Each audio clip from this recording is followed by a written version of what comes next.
आग लगाई है। मैं इल्म का शहर हूं, अली उसका दरवाजा। अली जी फैसला कर दे हमारा क्या हुआ। ये कहता है ऊंट मेरा है, मैं कहता हूं ऊंट मेरा है। आपने दोनों का चेहरा देखा, पहचान गए झूठा कौन है सच्चा कौन है, क्योंकि अली भी अली है। बेशक वाह। अगर इस बात पे बात करूं तो बड़ा वक्त लगेगा, बस इतना समझ लो पहचान गए। और देख के कहने लगे दोनों ही नबी का कलमा पढ़ते हो। कहा जी। कहने लगे फिर मैं तुम्हारा फैसला नहीं करता। कहा क्यों। कहा मुझे गैरत आती है, जो झूठ बोल रहा था ना उसके कंधे पे हाथ रखा। कहने लगे मुझे गैरत आती है कलमा नबी का पढ़ के और एक ऊंट की खातिर हुजूर के दीन के खिलाफ जबान खोल रहे। ये कह के जब चले ना तो जो झूठ बोल रहा था उन्होंने सोचा बच गया, जी जी ये तो पोल खोल देते।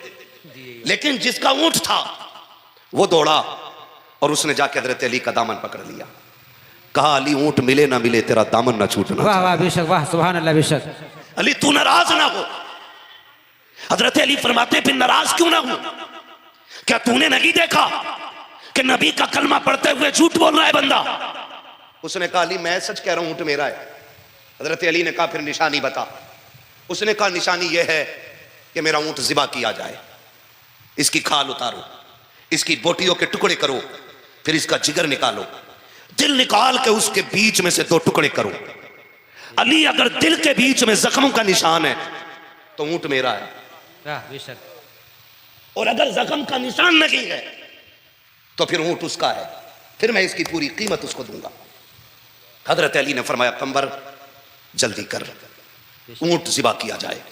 ऊंट को लेटाया गया, ज़िबा किया गया, गला काटा गया, खाल उतारी, बोटियां अलग की, हड्डियां काटी। हजरत अली ने फरमाया कंबर जल्दी करो, ऊंट का दिल उठा के लाओ, जरा काट के देखो ये जो कह रहा है सच है कि नहीं। तारीख गवाह है जब दिल को काटा गया ना तो उसके अंदर, दिल के अंदर जख्म के बड़े बड़े निशान मौजूद थे। हजरत अली ने उसके चेहरे को देखा, फिर दिल को देखा, कहने लगे यार बात बड़े अंदर की थी। खाल खाल के अंदर गोश्त, हड्डियां, फिर उसके अंदर जाकर के ये दिल रखा हुआ और दिल के अंदर ये जख्म के निशान। तू बता तुझे कैसे पता कि ये ऊंट के दिल के अंदर जख्मों का निशान है। उसकी आंखों में आंसू आ गए। उसने कहा जी हम बाप दादाई ऊंटों के चराने वाले लोग हैं। हजरत जी ये ऊंट हमारे घर का है। कहा क्या कहना चाहते हो। कहा हजरत जी अल्लाह ने इस ऊंट के जरिए हमारे घर के अंदर एक ऊंट का बच्चा दिया था। हजरत जी वो बच्चा बीमार हुआ, किसी की नजर लग गई, मौलाए कायनात मेरी माँ कहने लगी जल्दी से ज़िबा कर लो कहीं मर ना जाए। कहा मैंने जल्दी जल्दी उसको गिराया और उसकी गले पे छुरी चला दी। इतने में मेरे पीछे से मेरा बाप आया, उसने मेरी कमर पे घूंसा मारा और कहा तू इतना जालिम कब से हो गया है।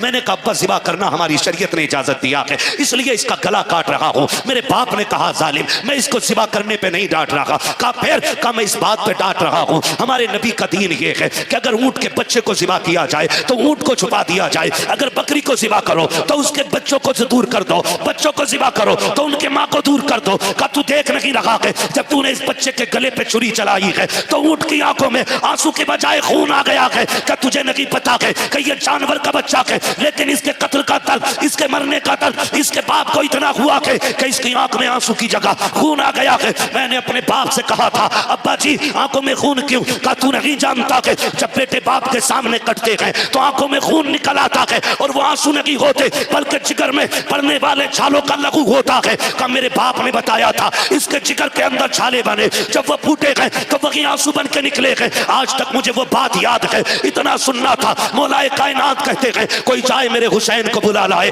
कोई जाए मेरे बेटे को बुला लाए। इतने में इमाम हसन हुसैन को बुलाया गया, मेरे इमाम अली मकाम तशरीफ लाए हैं। मौलाए कायनात घुटनों के बल जमीन पे आए हैं। आपने कहा था शहजादे माँ के विसाल के बाद आज तक मैंने तुमसे कुछ नहीं मांगा, लेकिन आज हुक्म देना चाहता हूँ। बेटे मानोगे? अब्बा हुक्म दे दीजिए, हम गर्दनें कटा देंगे, तेरे हुक्म की नाफरमानी नहीं करेंगे। आपने शहजादे से कहा बेटे जरा कमीज को ऊपर करो। मेरे इमाम ने कमीज को ऊपर किया है। जरा दिल थाम के सुनना बाप कौन होता है। हजरत अली ने जब बेटे के सीने को देखा, कभी सीना चूम रखे हैं, कभी रो रखे हैं, कभी आंसू साफ कर रखे हैं, कभी बेटे के सीने से लिपटते हैं। किसी ने कहा था या अली बात समझ में नहीं आई, फैसला ऊंट का होना था, फैसला ऊंट का होना था, ये बेटे कहां से आ गए। आपने कहा तुमने नहीं देखा, ऊंट वाले ने क्या बताया है, जिनके सामने बेटे शहीद होते हैं उन बापों के दिलों पर जख्म बन जाते हैं। मेरे अली ने कहा था ये ऊंट है, ये मेरा हुसैन है, ये जानवर है, ये करीम तबीयत का मालिक है, इसके सामने एक कटा है तो इसके दिल पे जख्म हो गया है।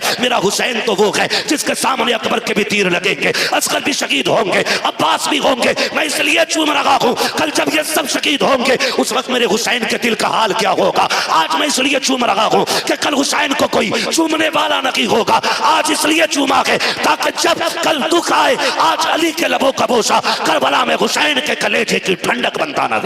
नारे तकबीर, नारे रिसालत, नारे गौसियत, मसलके आला हजरत मुफ्ती हम्माद रजा साहिब किबला, नारे तकबीर, नारे रिसालत। सुभान अल्लाह, बहुत माशाअल्लाह हजरत। ये बाप होता है जिनकी आंखें भीगी, उनसे मैं गुजारिश करूंगा अपने लिए भी मगफिरत मांगना और आज मेरे लिए भी ज़हरा के लालों के सदक़े में मगफिरत मांग के जाना। ये लम्हे बार बार नहीं आते और आंखें उनकी भीगती हैं जिन पे हुजूर का खास करम होता है। बेशक, अल्लाह सलामत रखे पूरी महफिल को। मैं अर्ज कर रहा हूं ये बाप होता है और फिर हम कहते हैं तुमने मेरे लिए किया क्या है, तुमने मेरे लिए किया क्या है। खुदा की कसम, अगर आधार कार्ड में बाप का नाम मौजूद है ना तो ये तुम्हारे बाप का तुम पे सबसे बड़ा एहसान है। बेशक, बेशक, ये याद रखिएगा मेरी बात। अगर आधार कार्ड से बाप का नाम हटा दो, सोसाइटी में कोई करवट में बैठाने तैयार नहीं होगा। कभी बाप को ना बोलना, बातें बहुत ज्यादा है। मैं अगर मिसाल देने पे आऊं तो बड़ा वक्त लगे, बस मैं बात समेटने लगा हूं। बाप भी बड़ा अहम होता है, बाप भी बड़ा अहम होता है। खुदा आपको सलामत रखे मेरे अजीज नौजवानों। बाप की कुर्बानियां हमें याद रखनी है। जैसे हमारे फ़हीम भाई को आज बच्चों की खुशी है, उसी तरह हमारे माँ बाप को भी खुशी हुई होगी। आज जिस तरह हमारे भाई ने बच्चों की अकीक़े के मौके पे हुजूर को बुलाने का एहतमाम किया है, मैं तो इसको हुजूर को बुलाने का एहतमाम कहता हूँ। इसलिए कि कार्ड लिख करके किसी अमीर की चौखट पे डालो तो अमीर आ जाते हैं, जलसा सजा के बाद मदीने तक पहुंचाओ तो मुस्तफ़ा मदीने से तशरीफ ले आते हैं। बेशक, वाह वाह, बेशक, सुभान अल्लाह। ये हुजूर को बुलाने का एहतमाम है। बेशक, हाँ, वो कहा था किसी ने गलियों को सजाने दो, पलकों को बिछाने दो, वाह। किस गली से आएंगे मुस्तफ़ा खुदा जाने। बेशक, बेशक, सुभान अल्लाह, वाह। हाँ, किस गली से आएंगे मुस्तफ़ा खुदा जाने। बेशक, हुजूर चाहे तो तशरीफ ला सकते हैं और अगर वो ना चाहे, वो चाहे तो वहीं से लेटे लेटे इस पूरी महफिल को मुलाहिजा फरमा। बेशक, वाह वाह, सुभान अल्लाह, बेशक। वो कहा था किसी ने अगर आंखें मेरी दीदार के काबिल नहीं आका वाह, तो फिर आवाज ही अपनी सुना दो या रसूल अल्लाह। बेशक, सुभान अल्लाह, वाह। हाँ, तो फिर आवाज ही अपनी सुना दो या रसूल अल्लाह। बेशक, बेशक, मेरे नौजवानों, बाप की कदर करेंगे इंशाअल्लाह, करेंगे इंशाअल्लाह, इंशाअल्लाह, करेंगे इंशाअल्लाह। कभी ये मत कहना मेरे बाप को मेरा दुख नहीं होता है। बाप को कितना दुख होता है जब हजरत याकूब हजरत यूसुफ की जुदाई में 40 साल तक रोए ना तो आंखों की रोशनी खो बैठे थे। लाओ कोई इतनी बड़ी मिसाल बाप के प्यार की मिलती हो तो लाओ। जिस बाप ने बेटे की मोहब्बत में रोते रोते आंखों की रोशनी खो दी हो, और फिर रिश्ता इतना गहरा, जब भाई कमीज लेकर के लौटे तो बाप ने कह दिया था मुझे यूसुफ की खुशबू आ रही है। बेशक, वाह, सुभान अल्लाह, सुभान अल्लाह, बेशक। बाप होता है जो अंधा होकर के भी A to Z सिर्फ हवाओं से बेटों को पहचान लेता। वो तो फिर अल्लाह के नबी है हजरत याकूब। बेशक, सुभान अल्लाह। ये अंधे का लफ्ज मैंने उनके लिए नहीं बोला, ये मुतलकन तेरे मेरे बाप के लिए बोला है। जी जी, आंखों की रोशनी खत्म। और सुनो, रिश्ते भी रिश्ते होते हैं। अल्लाह हम सबको हजरत यूसुफ की बाप से मोहब्बत का सदका अता कर दे। बेशक, सुभान अल्लाह, सुभान अल्लाह, बेशक। आपको जिस कैद खाने में डाला गया था वो जमींदोज था। यहाँ क्या बोलते हैं, बेसमेंट। बेसमेंट तो जमीन में होता है। हाँ, जमीन बेसमेंट बोलते जब है भारसी, भागसी, तो एक जमीन के अंदर था और एक छोटा सा रोशनदान ना जमीन के लेवल से खुला हुआ था। हजरत यूसुफ अलैहिस्सलाम उसी रोशनदान के करीब आ जाते। सुने जरा, है तवज्जो, चल लूं थोड़ा सा और जरा कह दें या रसूल अल्लाह, या रसूल अल्लाह। हजरत यूसुफ उसी रोशनदान के करीब आ जाते और बैठे रहते, देखते काश कोई आ जाए ऐसा जो मेरा पैगाम मेरे वतन तक ले जाए। क्योंकि जब बेटे परदेश में होते हैं ना तो उन्हें सिर्फ एक फिक्र सताती है, पता नहीं अब्बा का क्या हाल होगा। ये लायक बेटों की बात कर रहा हूं। उन्हें फिक्र सताती है, पता नहीं हमारे बाप का क्या हाल होगा। और फिर यहां तो हजरत यूसुफ को बाप से छीना गया है। जी जी, एक ख्याल रहता था काश कोई आ जाए, मेरे बाप तक मेरी बात पहुंचा दे, काश कोई आ जाए। एक दिन ना किनान का एक ताजिर आया, वो किसी काम से वहां रुका, उसका ऊंट रस्सी छुड़ा के उधर दौड़ा जिधर हजरत यूसुफ अलैहिस्सलाम थे। बेशक, और उस रोशनदान के करीब आके रुक गया जिसके सामने हजरत यूसुफ बैठे हुए थे। जब करीब आया ऊंट को पकड़ने के लिए उसका मालिक हजरत यूसुफ ने चुपके से आवाज दी, सुन परदेसी है? उसने कहा हाँ। कहा एक बात मेरी भी सुन जा। कहा कहां का रहने वाला है? उसने कहा किनान का रहने वाला हूं। इतना सुना आंखों में चमक आ गई, बेशक बेशक रब का शुक्र अदा किया। बेशक। कहने लगे किनान में याकूब को जानते हो? उसने कहा उन्हें कौन नहीं जानता। बेशक बेशक। कहा भी वो कैसे हैं? तो उसने कहा तुम्हें क्या बताऊं, उनका एक बेटा था यूसुफ, बेशक वाह। जो उन्हें जान से ज्यादा प्यारा था। बेशक बेशक सुभान अल्लाह। जब से उनके बेटे को भेड़िए ने खाया है, उस दिन से उनका रोते रोते बुरा हाल है। कब वो आंखों की रोशनी खो बैठे। हजरत यूसुफ अलैहिस्सलाम ने इतना सुना आंखें अश्कबार हो गई, लेकिन संभाला खुद को राज रखना था। आपने एक पैगाम किसी शय पे लिखा, वो चमड़ा था या लकड़ी थी या पत्ते थे, उसमें बिस्मिल्लाह लिखा अपना पैगाम, और लिखने के बाद कहा कि जाके ये याकूब को दे देना। जब वो ताजिर लेके उस पैगाम को चला, किनान आया, आकर के वो खत वो पैगाम हजरत याकूब को देना भूल गया। जो है सर 3 दिन हो गए, ख्वाब में हजरत यूसुफ तशरीफ ले आए। वाह वाह बेशक सुभान अल्लाह। कहा यार भूल गया मेरा पैगाम, तूने पहुंचाया नहीं। सुबह उठा दौड़ गया, हजरत याकूब अलैहिस्सलाम के पास में लेकर के जैसे कि वो तहरीर गया है, उसने कहा कि लीजिए मुझे एक परदेसी ने यह खत दिया था। अल्लाह अकबर, बाप बाप होता है। हजरत यूसुफ अलैहिस्सलाम के वालिद हजरत याकूब ने जब तहरीर का लहजा देखा है, आंखों में आंसू आ जाते हैं। कहते हैं यार बता तो सकी कौन था जिसने तुझे दिया था? का मैं जानता नहीं हूं। का नाम बता दे। का नाम भी नहीं पता है। का कहां का रहने वाला है? का ये भी नहीं पता है। का मैं गुजर रहा था, एक मकाम पे मैं रुका था, वहां एक अजनबी ने यह दिया था। अल्लाह अकबर। हजरत यूसुफ जब रोए, उसने कहा था रोने की बात क्या है? कहा तू नहीं जानता है, इसकी तहरीर से अपने का पता लगता है। ऐसा लगता है जैसे किसी अपने का लहजा है, ऐसा लग रहा है जैसे किसी अपने ने मुझसे कुछ कहा है। लिखा हुआ था ओ याकूब तुम रब के अजीम पैगंबर हो, तुम अल्लाह के महबूब बंदे हो, मेरे लिए दुआ कर दो, अल्लाह मुझे मुसीबत से निकाल दे। हजरत याकूब के हाथ उठ गए। मुअर्रिखीन ने लिखा है, मुहद्दिसीन ने लिखा है, ओ लोगों हजरत यूसुफ को जो कैद खाने से रिहाई मिली थी, वो हजरत याकूब की इसी दुआ के नतीजे में आता है। सुभान अल्लाह बेशक। नारे तकबीर, नारे रिसालत, नारे गौसियत, मसलक आला हजरत मुफ्ती हम्माद रजा साहिब किबला, नारे तकबीर। सुभान अल्लाह, बहुत खूब हजरत, माशाअल्लाह वाह। ये है बेटे। और अगर बात करूं बेटी की, तो मैं अक्सर कहता हूं बेटे नेमत होते हैं, बेटी रहमत होती है। बेटी सारे बोले बेटी रहमत होती है। जिसकी पैदाइश पे मुंह आदमी के भेली की तरह हो जाते हैं ना, जी जी यही बात है। उसके बारे में दुनिया जानती नहीं। जब बेटा आता है अल्लाह कहता है जा तुझे अपने लिए भी कमाना है, अपने माँ बाप के लिए भी कमाना है। लेकिन जब बेटी आती है तो खुदा कहता जा अपने बाप से मेरा सलाम कहना। वाह बेशक वाह सुभान अल्लाह उससे बेशक। कह देना फिक्र की जरूरत नहीं है, मेरे रिस्क की जिम्मेदारी भी रब ने ली है और तेरे रिस्क की जिम्मेदारी भी रब ने ले ली। बेशक वाह सुभान अल्लाह बेशक। ये जो मुंह उतर जाते हैं ना बेटी की विलादत पे, ये बेवकूफों के उतरते हैं। खुशनसीब है जिनके आंगन में बेटियां मुस्कुराती हैं। बेशक बेशक। गलत नहीं कह रहा हूं, लोग बेटों के लिए मारे मारे फिरते हैं। मैं कहता हूं बेटियां ना हो तो सजदा में गिर के अल्लाह से बेटियां मांगा करो। बेशक। इसलिए कि कभी कभी बेटियां वो कर जाती हैं जो बेटे भी नहीं कर पाते हैं। बेशक हक बात है। और बेटे जायदाद के वारिस होते हैं, बेटियां बाप के प्यार की वारिस हुआ। बेशक वाह सुभान अल्लाह। मैं हूं या आप हो, आम हो या खास हो, मजदूर हो या अल्लामा हो, किसान हो या मुफ्ती हो, बेटी के लिए सारे बाप होते हैं। बेशक। और याद रखिएगा आपसे जितना प्यार बेटी कर सकती है उतना प्यार बेटे नहीं कर सकते। नहीं करते। जी बात हक है। जितने नौजवान बूढ़े बुजुर्ग मेरे सामने बैठे, बहुत बड़ी महफिल सज गई है आज। मैं सबसे गुजारिश करता हूं घर में बहन है बेटी है तो कभी उन्हें डांटना मत, कभी उन्हें मारना मत, कभी उनके नुकसान पे बिगड़ना मत। इसलिए कि बेटियां एक परिंदे की तरह होती हैं। ये 18 साल 25 साल तक बाप के आंगन में रहती हैं और फिर जब उड़ जाती हैं तो फिर कभी पलट के नहीं आती हैं। बेशक बात हक है।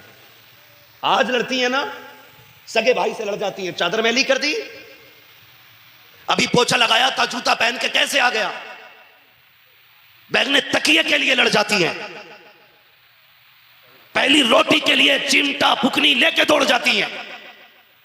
क्यों? क्योंकि इन्हें अपने भाई के रिश्ते पे नाज होता है। बेशक बेशक, सुभान अल्लाह। अगर आप इनकी झाड़ू लगाई हुई जमीन पे चढ़ गए तो ये दौड़ा देती हैं। लेकिन जरा दिल पे हाथ रख के बताना, जिस दिन से ये सुर्ख जोड़ा पहन के गई है, आज तक कभी इसने एक तिनकों को भी ये कहा हो कि ये मेरा है? बात हक है। एक सुई पे भी अपना हक जताया हो तो बताओ।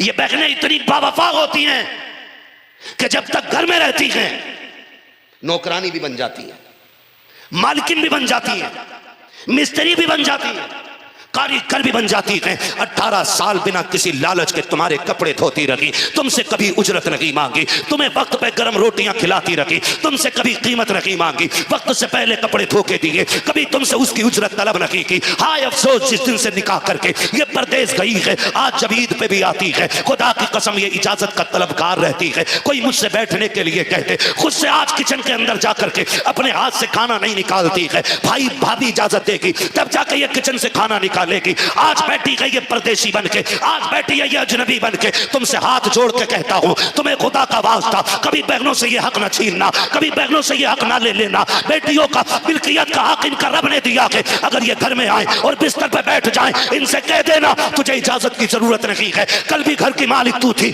आज भी तू मालिक है। और बीवियों से कह देना जब बहन बेटी आती है तो घर की लेकर के रोजी नहीं जाती है, हमें गरीब करके नहीं जाती है। खुदा की रहमतें कहती है इधर इनका कदम आता है, आसमानों से खुदा का करम आ जाया। सुभान अल्लाह। नारे तकबीर, नारे रिसालत, नारे गौसियत, मसलक आला हजरत उलमाए अहले सुन्नत मुफ्ती हम्माद रजा साहिब किबला। नारे तकबीर, नारे रिसालत। सुभान अल्लाह, बहुत खूब हजरत, माशाअल्लाह। जितने नौजवान बैठे हैं सबसे गुजारिश करता हूं, अगर बेटियां बोझ होती तो रब मेरे नबी के आंगन में 4-4 बेटियां कभी ना अता फरमाता। बेशक बेशक, 4-4 बेटियां दी हैं रब ने महबूब को, और चारों बेटियां बेमिसाल हैं। जी जी बेशक, चारों बेमिसाल हैं। बेशक। लेकिन उनमें सबसे बाकमाल को खातून जन्नत सैयदा फातिमा ज़हरा का। वाह वाह, बेशक, सुभान अल्लाह, बेशक। मेरा वक्त पूरा हो गया है, बस नहीं, ये तो मैं फैसला करूंगा ना, घड़ी मेरे हाथ में है। नहीं, खुदा सलामत रखे, ये मैंने पहले ही कह दिया था, अगर दिल महफिलों में लगने लग जाए तो समझो करम हुजूर का हो गया है। बेशक बेशक, सुभान अल्लाह। अभी अगर 10 मिनट ना उठे तो मैं एक बात और कर लूं। हाँ, तैयार है ना? खुदा सलामत रखे यार। ये बच्चे देखो माशाल्लाह, मैं इन बच्चों के माँ बाप के लिए दुआ करता हूँ, अल्लाह इनके माँ बाप को हुजूर का मदीना दिखा दे। इतनी रात तक लोग एक तसला बिरयानी के लिए नहीं बैठते, ये जो बच्चे बैठे हुए हैं यकीनन मदीने वाले की मोहब्बत ने बैठा रखा। बेशक बेशक, सुभान अल्लाह, बेशक। और सबकी एक ही तमन्ना होगी, जितने भी यहाँ बैठे हैं, बच्चे जवान बूढ़े बेटियां बेटे, सबकी एक सदा होगी, सुना है आप हर आशिक के घर तशरीफ लाते। वाह वाह, बेशक, सुभान मेरे अल्लाह। घर में भी हो जाए चरागा, या रसूल अल्लाह, सलामत रखें चरागा, या रसूल अल्लाह, या रसूल अल्लाह। इसलिए मैं आपसे कह रहा हूँ खुदारा, अगर बेटियां बोझ होती, खुदा महबूब के आंगन में कभी 4 बेटियां न देता। मुबारकबाद पेश करता हूँ फहीम भाई को, अल्लाह ने 2 बेटे दिए हैं तो 4 बेटियां भी अता की है। बेशक बेशक, सुभान और अल्लाह। नबी ने तो यह फरमाया, अल्लाह ने जिसको 3 बेटियां दी उसने पाल पोस के इज्जत से रुखसत कर दिया, उसको जन्नत की जमानत मोहम्मद दे रहा है। बेशक, सुभान अल्लाह, सुभान अल्लाह, बेशक।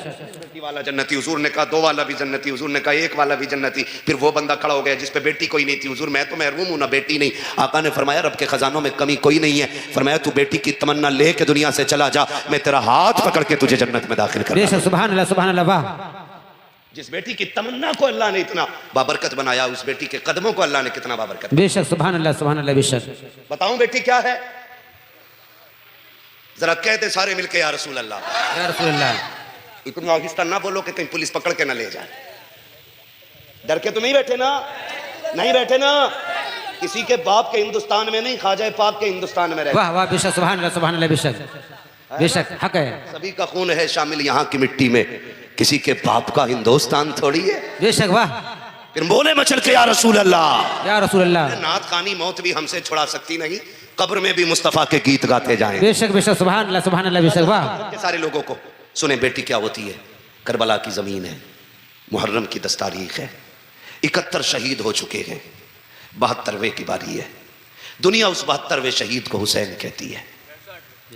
मैं बताने लगा हूं बेटी क्या होती है। बेशक। अल्लाह करे ये बात दिल में उतर जाए। और आज के बाद अगर किसी बेटी को इज्जत मिल गई तो मैं समझूंगा ज़हरा के लालों का सदका मिल गया। बेशक बेशक, सुभान अल्लाह। 72वां शहीद दुनिया हुसैन कहती है। हुसैन वो है जिसे मुस्तफ़ा कंधे पे बैठाया करते थे। हुसैन वो है जिसे नबी अपना लुआब पिलाया करते थे। हुसैन वो है जिसे मुस्तफ़ा कहते थे हुसैन मिन्नी वाना मिनल हुसैन। वाह वाह, बेशक। हुसैन मुझसे है, मैं हुसैन से हूँ। गोया इस बात का मतलब ये था कि ना कोई मुझे हुसैन से जुदा कर सकता है, ना कोई हुसैन को मुझसे जुदा कर सकता है। बेशक, वाह, सुभान अल्लाह, बेशक। हुसैन मिन्नी वाना मिनल हुसैन, आका फरमाते थे हुसैन मुझसे है, मैं हुसैन से हूँ। हुसैन से हूँ। 10 तारीख है, सारे शहीद हो गए। आखिर में मेरा इमाम खेमे में तशरीफ फरमा हुआ, तैयारी शुरू की, आंखों में आंसू आ गए। सैयदा कायनात की प्यारी बेटी सैयदा ज़ैनब रज़ी अल्लाह ताला अन्हा, कायनात में ऐसी बहन नहीं मिलती है। मदीने से करबला तक हुसैन हुसैन थे, बेशक, वाह। लेकिन करबला से मदीने तक फिर ज़ैनब हुसैन बन गई थी। बेशक बेशक, सुभान अल्लाह। ऐसी मिसाल नहीं मिलती। सोचो तो सही, किसी घर में एक हादसा हो जाए, किसी का एक 6 साल 8 साल का चला जाए, मोहल्ले भर की औरतें तसल्ली देती हैं, 12 बजे तक बैठती हैं, 3 बजे तक का माँ ने कुछ नहीं खाया, कुछ खिला दिया जाए, गोद उजड़ गई है। ज़ैनब तेरे हौसलों को सलाम, तेरी जुर्रत को सलाम। तेरे आगे एक नहीं तेरे 2 बेटों के लाशें थे, और सिर्फ बेटे नहीं, साथ में अकबर भी थे, साथ में कासिम भी थे। इतने सारे शहीद पड़े हैं। हुसैन की बहन तेरी जुर्रत को सलाम, हिम्मत नहीं टूटी, हुसैन का सहारा बनी है ज़ैनब। रोने लगी। मेरे इमाम सैयदा ने आके कहा था हुसैन क्या बात है? कहा एक ख्याल ने रुला दिया। कहा कौन सा ख्याल? कहा अकबर जा रहे थे, उनकी तैयारी उनकी माँ ने कराई थी। असगर गए, माँ ने तैयारी करा के भेजा। ओनो मोहम्मद गए, ज़ैनब तूने दूल्हा बनाए थे। कासिम गए, उनकी माँ ने तैयार किया। हुसैन जा रहा है, काश तैयारी कराने वाली फातिमा होती। इतना सुना सैयदा ज़ैनब आगे बढ़ी, भाई के कंधे पे हाथ रखा। हुसैन दिल थोड़ा न कर। जब आखिरी लम्हे वालिद के इंतकाल के थे ना, उन्होंने मेरा हाथ पकड़ के कहा था ज़ैनब हुसैन का साथ ना छोड़ना। शायद इसी दिन के लिए कहा था। दिल थोड़ा न कर, चल तैयारी मैं कराती हूँ। तैयारी कराई, घोड़े पे बैठने लगे। कहा दिल थोड़ा न कर, सारे बहादुरों को तूने सवार किया था, आज अली के घर का सबसे बड़ा बहादुर जा रहा है, कोई तैयार सवार कराने वाला नहीं। कहा सुन मुर्तजिस पे तू बैठ, लगाम मैं पकड़ती हूँ। अली की बेटी ने अली बन के रुखसत किया हुसैन को। बेशक बेशक। मेरा इमाम सवारी पे बैठा, और जिस सवारी पे हुसैन बैठे उस सवारी को मुर्तजिस कहते हैं। क्या कहते? बोले मुर्तजिस। जिस घोड़े पे मेरा हुसैन सवार होके जा रहा है उस घोड़े को मुर्तजिस कहा जाता है। ये मुर्तजिस क्या है? ये यमन के बादशाह ने घोड़ा मेरे नबी को तोहफे में दिया था। हुजूर ने ये तोहफा फिर अली को तोहफे में दिया था। फिर जब अली की जायदाद बटी तो हिस्से में ये मुर्तजिस हुसैन के आया था। बेशक। जब इस पे हुसैन बैठते थे तो ये हवाओं से बातें करने लग जाता था, लेकिन आज जब हुसैन बैठे तो ये बढ़ता ही नहीं, बढ़ता ही नहीं। मेरे इमाम ने इशारा किया, एड़ लगाई, चल, नहीं चला। 11 मरतबा इशारा किया हुसैन ने। फरमाने लगे मुर्तजिस कुछ तो गैरत कर, देख मेरी बहन ज़ैनब दरवाजे पे खड़ी है, सुनो उम्मे रुबाब भी है, शहरबानो भी है, अब यहां ज्यादा देर ना रुक, कहीं सब्र का बंधन न टूट जाए। तुझे पता है मैंने ज़ैनुल आबिदीन को खेमे में बेहोश छोड़ा है, अगर उसे होश आ गया वो मुझे जाने नहीं देगा, जल्दी कर। लेकिन मुर्तजिस फिर भी आगे नहीं बढ़ा। मेरे इमाम ने जब देखा कि आगे नहीं बढ़ रहा है, फिर हुसैन तो करीम इब्ने करीम है, आपने कहा मुर्तजिस मुझे मालूम है तूने 3 दिन से पानी नहीं पिया है, 3 दिन से तेरे हलक से पानी नहीं उतरा है। सुन हम करीम इब्ने करीम है, किसी पे ज्यादती नहीं करते हैं, सुबह से लाशें लाते लाते मेरे साथ थक चुका है, मुझे मालूम है तू प्यास से निढाल हो गया है, जा मैं तुझे मजबूर नहीं करता हूँ। हुसैन ने ये कहते कहते अपने पैर जीन से खींचने शुरू किए हैं और कहते हैं मुर्तजिस तेरी मर्जी है, चाहे तो नहरे फुरात जाके प्यास बुझा लेना, चाहे तो कूफे चला जा, या वापस मुर्तजिज मदीने चला जाना तेरी मर्जी है। ये कहते कहते जैसे पैर निकाला है, अब मुर्तजिज की सांसें थमने लग गई। उसने कहा था मेरे परवरदिगार आज मुझे कुव्वती गोयाई दे दे मेरे मालिक, अगर मैं आज भी ना बोल सका कयामत तक के लिए लोगों के सामने रुसवा हो जाऊंगा। रब ने मुर्तजिज को कुव्वत गोयाई अता की। हुसैन का घोड़ा बोलने लग गया। लोग कहते हैं घोड़ा कैसे बोल सकता है, मैं कहता हूं पढ़ कुरान पाक, असहाबे कहफ की तारीख उठा के देख। अगर असहाबे कहफ के कहने पर कुत्ते बोल सकते हैं तो फिर मेरे हुसैन के सामने घोड़ा क्यों नहीं बोल सकता। सुभान अल्लाह। नारे तकबीर, नारे रिसालत, नारे गौसियत, मसलक आला हजरत, उलमाए अहले सुन्नत, मुफ्ती हम्माद रजा साहिब किबला, नारे तकबीर, नारे रिसालत। सुभान अल्लाह। बहुत खूब हजरत माशाअल्लाह। जब हुसैन की बात आती है तब तुम्हें उसूल याद आते हैं, जब हुसैन की बात आती है फिर दलाइल तलाश किए जाते हैं। सुन, कान खोल के सुन प्यारे, करबला की जमीन है, मेरा इमाम मुर्तजिज पे सवार है, 11 मरतबा एड़ लगाई, फिर कहा कि सुन तेरी मर्जी है, जहां जा चला जा। अल्लाह ने मुर्तजिज को कुव्वत गोयाई अता की। अब हुसैन के घोड़े ने क्या कहा था, हुसैन की सवारी ने कहा था इमाम मैं गुलाम हूं और गुलामों को ये ताने नहीं दिए जाते हैं। हुसैन मुझे मालूम है तेरा अकबर प्यासा गया है, तेरा असगर प्यासा गया है, मुझे पता है तेरा ज़ैनुल आबिदीन भी प्यासा है, मुझे मालूम है अब्बास ने प्यास की हालत में बाजू कटा दिए हैं, मुझे मालूम है अहले बैत अतहार की शहजादियों ने 3 दिन से पानी नहीं पिया है। हुसैन फिर मेरी प्यास की औकात क्या है, का फिर चलता क्यों नहीं है। तो मुर्तजिज ने कहा था हुसैन मुड़ के जरा खेमे की तरफ तो देख ले, मेरी मजबूरी बन गई है वरना मैं तो तेरे पहले इशारे पे दौड़ जाता। हुसैन ने मुड़ के खेमे की तरफ देखा तो क्या देखते हैं, सैयदा सकीना दरवाजे पे खड़ी है। मुर्तजिज ने कहा था हुसैन जब तू एड़ लगाता है तेरी 7 साल की सकीना हाथ उठा के कहती है मुर्तजिज मेरे बाबा को जल्दी ना ले जाना, जो गया है वो वापस नहीं आया है, इतना तो कर मेरे बाप को मेरे पास तक ले आ ताकि आखिरी बार मैं इसे सीने से लगा सकूं। कहता हुसैन अपनी बेटी की तरफ तो देखिए। मेरे इमाम ने सैयदा की तरफ देखा, कहा बेटी बात क्या है, अल्लाह अकबर, बेटी हो तो हुसैन जैसी होनी चाहिए। सैयदा सकीना ने इशारा किया अब्बा एक बार उतर के आ जाइए। अकबर गए मैंने रोका ना था, कासिम गए मैंने रोका ना था, अब्बास गए मैंने नहीं रोका, मैं तेरी बेटी हूं मैं रोकूंगी नहीं, लेकिन एक दिल की तमन्ना है नीचे उतर आई है। मेरा इमाम सोच रहा है सकीना वो है कि जो मेरे कलेजे का तावीज है, जो कभी मेरे सीने के बगैर सोती नहीं है। हुसैन जानते हैं आज बेटी से आखिरी मुलाकात है, ये सोच के हुसैन ने सवारी का रुख फेरा, सैयदा सकीना की तरफ आए हैं। जैसे करीब आए हैं सवारी से नीचे उतरे हैं। हुसैन चाहते थे कि बेटी को आज सीने से लगाकर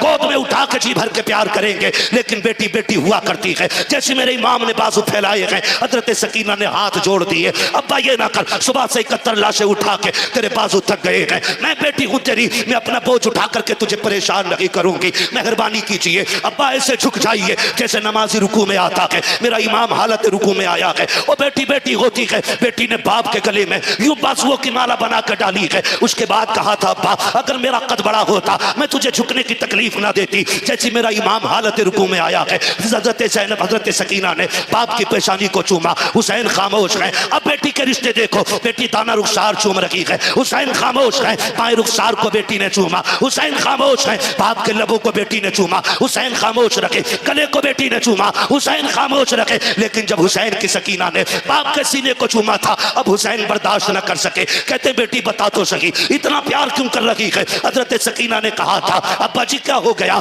का इतने प्यार की वजह क्या है। कहा अब्बा जी जो जो गया है सबको तुमने चूमा है, आज तुम्हें चूमने के लिए अकबर भी नहीं है, आज कासिम भी नहीं है, अब्बास भी नहीं है। अब्बा मैं तेरी बेटी हूँ, मैं जो इतना प्यार कर रही हूँ बिला वजह नहीं कर रही हूँ। कहा फिर अब्बा मैंने तेरे माथे को चूमा है, ये मेरा बोसा नहीं, ये नाना मुस्तफा का बोसा लिया है। तेरे दाने रुखसार को चूमा है, ये बाबा अली का बोसा है। मैंने बाएं रुखसार को चूमा है, दादी फातिमा का बोसा है। मैंने तेरे लबों को चूमा, चाचा हसन का बोसा था, मैंने तेरे गले को चूमा है। बाबा ये मेरा बोसा है। ये कहते कहते रुक गई। आपने कहा बेटी ये सीना क्यों चूमा है। कब्बा ना पूछो बर्दाश्त ना कर सकोगे। कब बता तो बेटी क्यों चूमा है। कब्बा बर्दाश्त कर सकते हो तो सुनो। जब रात को आप बैठ करके भाई अकबर से बातें कर रहे थे, मैं भी बैठी थी, मेरी आंख लगी थी, मेरे ख्वाब में तेरी मदीने वाली सुगरा आई थी। उस बेटी ने आकर के कहा था सकीना जब शाम को बाबा जाते होंगे तो सबके बदले का प्यार करेगी, तो मुझे ना भूल जाना। अब्बा मैंने जो तेरे सीने को चूमा है ये किसी और का नहीं, तेरी मदीने वाली सुगरा का बोसा है।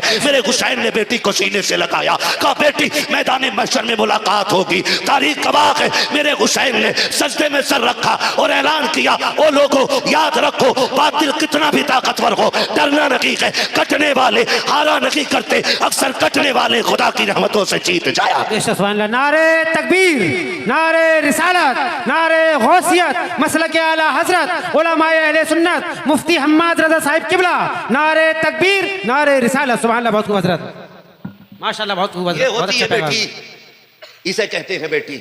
और मैं अली की बेटी को हमेशा यह कह के खिराज अकीदत पेश करता हूं, बचा के कूफे से आबिद को लेके आई है, कमर पे बारे इमामत उठा के लाई है, अली की बेटी को झुककर सलाम कर इस्लाम, तेरी अमानतें घर तक बचा के लाई, बेशक, सुभान अल्लाह, वाह, बेशक। तेरी अमानतें घर तक बचा के लाई है।